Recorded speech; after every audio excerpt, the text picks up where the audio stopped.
Hello, welcome to DIECAST DIY. In this episode, I'll be showing you how I built this 1959 Cadillac lowrider with fully adjustable suspension. It took a lot of work, but this vehicle can do now almost any hydraulic function that a real lowrider car could do. I don't know, 16 switches or whatever they would call it. But I'm happy to say that the end result, this car came out very well, and I'd like to show you how I did it in case you'd be interested in building one of your own. The first thing I want to talk about is selecting the right car for your first build. There's a lot of cutting and hacking that goes into building one of these adjustable suspension lowrider cars. And if it's your first time doing it, you're going to want to choose a car that's pretty good size, because you're going to need some room for trial and error. Things aren't going to go exactly like you plan. You're going to have to do some changes as you're going along to what you thought might have originally worked. Promise me, I know, because it took me about 4 hours to build this car. Because it's a new setup that I've never used before, a new technique. And that's what I'm going to show you today. I think that you're really going to like it. It's a technique that has a very clean look when you flip the bottom of the car over. Doesn't just look like a bunch of glued together paper clips and coat hangers like you'll see in a lot of other techniques. Still maintains very much most of the original suspension and has a wide variety of hydraulic functions. So get you a big old car would be my advice if it's your first time doing it.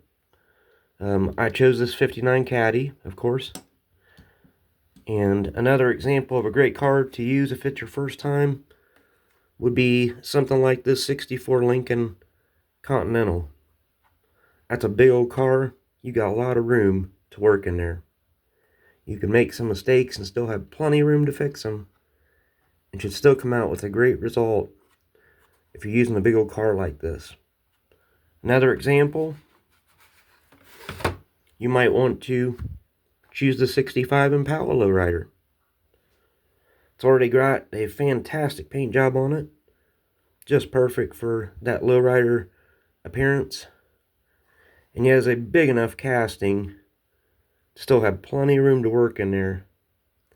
Then as you get a little bit more advanced and you get a little bit more confident in your building skills of building these adjustable suspensions, you can move on to something a little bit more complex, such as a smaller car like this Monte Carlo. And this is going to be one that I'm going to be very excited to do now that I've seen how well this technique came out. I think it'll work just fine for this car, and it will be a little bit more challenging because of the smaller size of the car.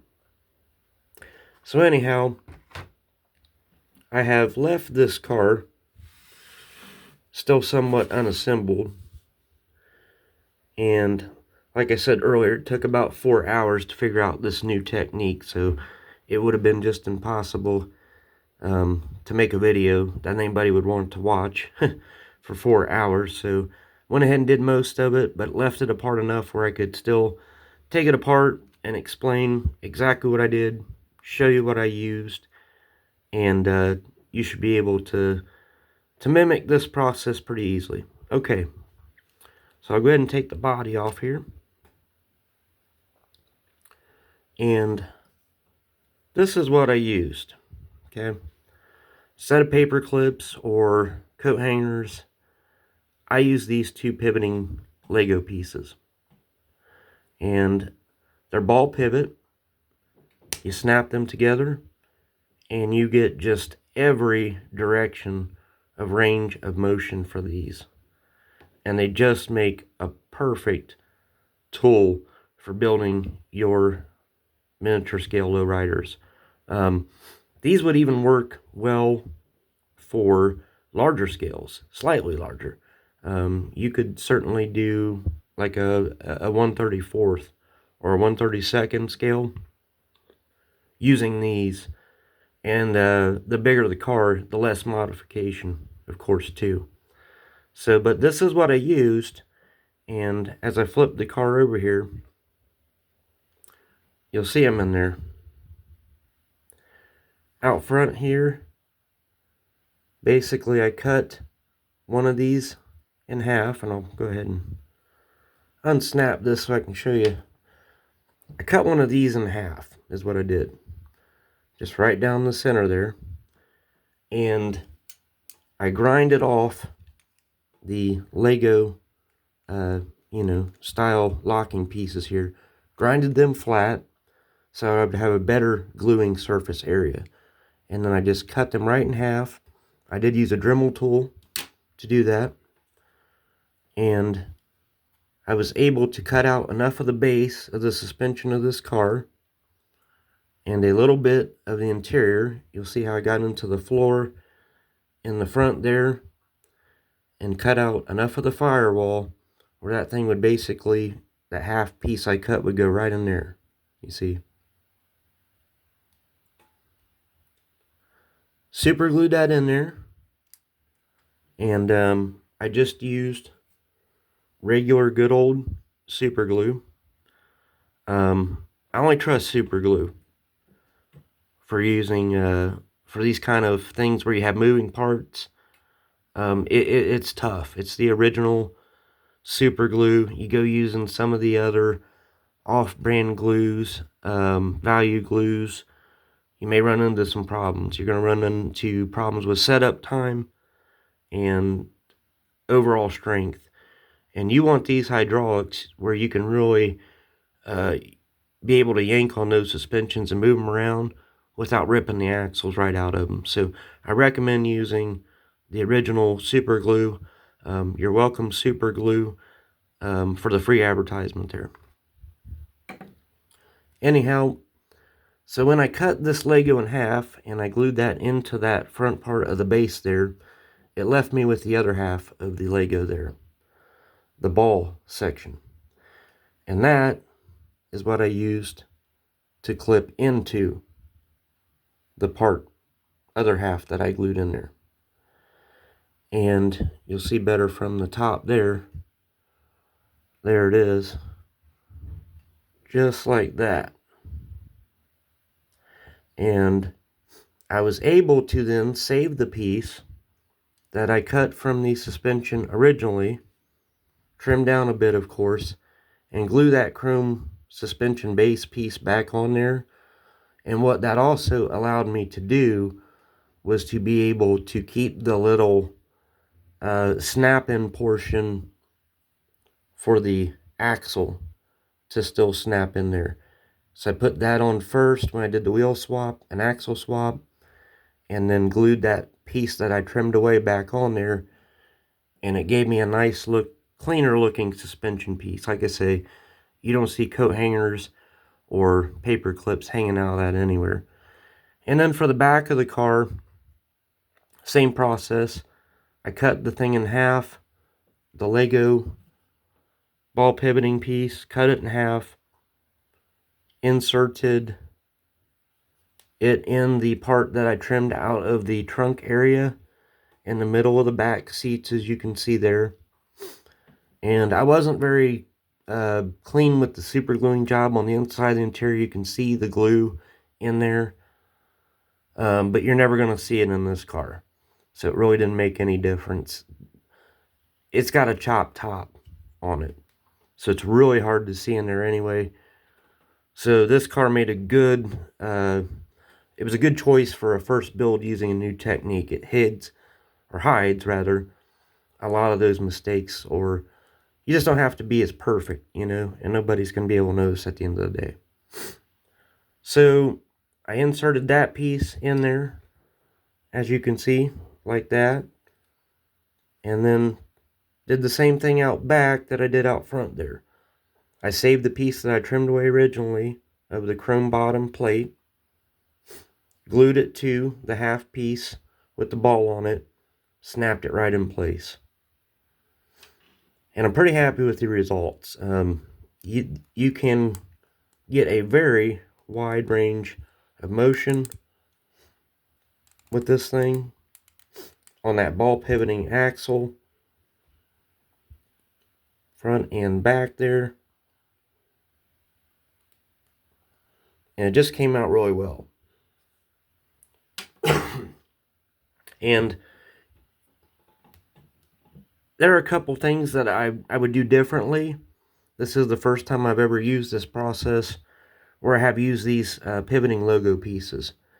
And I'll go ahead and point those out while I'm this far.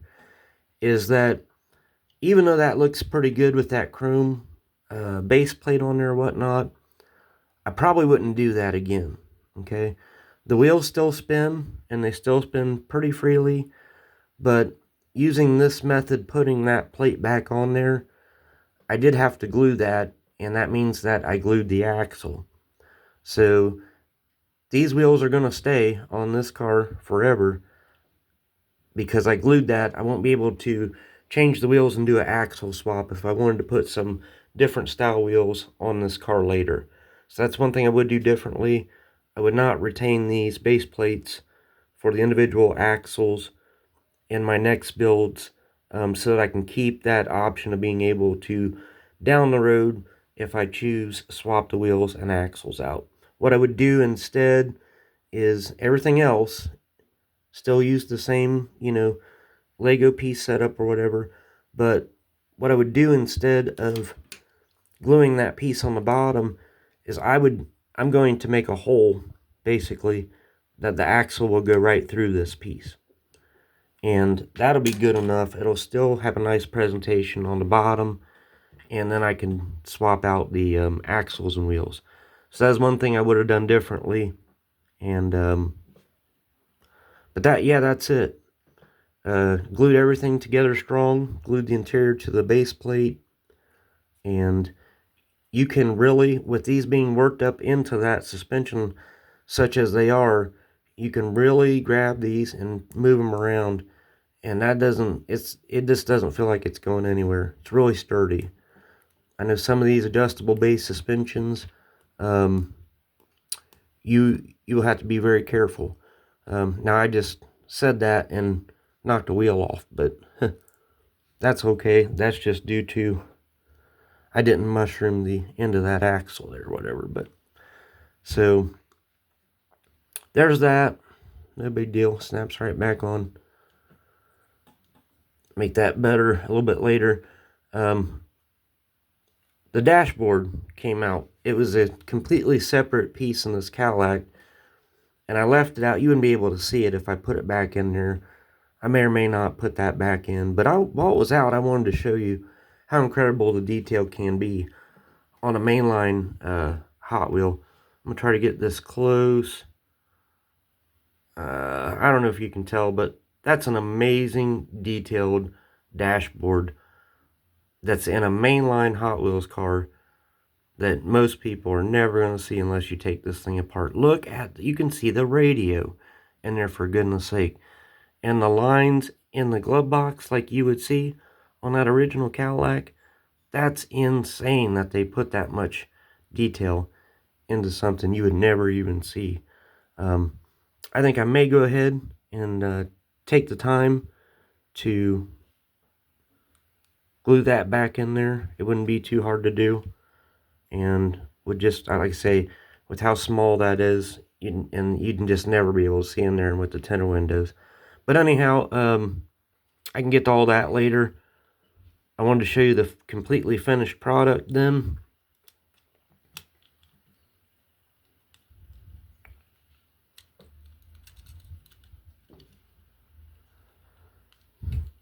Alright, and I'll take the time to glue this together after the video. It holds up quite well, just being snapped in there for example purposes. But this is the finished product, guys. Ladies and gentlemen. And I took the time while I was at it to paint in the tail lights and the marker lights there too, just to give it some more detail. And I'm very happy with the way that this car came out overall. As you can see, put some red in there for the tail lights. And now let's see precisely just what this car can do. Alright, so you can take and just raise the back of it like that. I don't know how well you can see that, but got the back raised up there, and we're low down in the front. Or you can just raise the front, and you can try to get this tripod where you can see things better here. Alright, and you can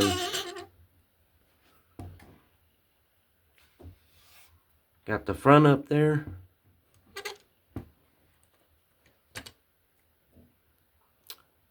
And you can also, sorry, I'm going to have to set this tripod back down here to get to showing you the other features here. And then you can do the three-wheel motion. This pivoting axle piece just allows you to do everything. So you can completely move that wheel up on one side, and you can have the three-wheel motion then on there, just like so. And now you've got the back off of the ground in the back. Just amazing. And then you can also do the three-wheel motion in the back, like that. And then you have the rides up high in the back there. And then you could even further tuck that one in and really get that three-wheel motion action going there. The possibilities are endless, and I'm just super happy with the way that this came out. Virtually endless in possibilities using these pivoting logo pieces. And when you flip this thing over, if you do it like this, and even if you don't, like I talked about earlier, even if you don't glue these chrome base pieces that you trimmed off from the original cutting of the suspension, and just drill your holes through the little Lego piece, it's still going to look just this clean and nice from the bottom. This almost looks like something you would have bought from the store done this way. It really came out with a nice clean presentation on the bottom doing it that way. So yeah, grab some of those great potential lowrider models that you have in your collection. Get you some Lego pieces and your favorite wheels, and build you a completely custom adjustable suspension lowrider today. What are you waiting for? Thanks, till next time. And if you like this video, of course, subscribe, as we'll be doing a lot of this stuff coming up. I'd like to get into these cars, doing slightly different techniques on each one's, showing you all the different ways that you can make an adjustable suspension. Sure would appreciate that subscription. Thanks, till next time. See ya.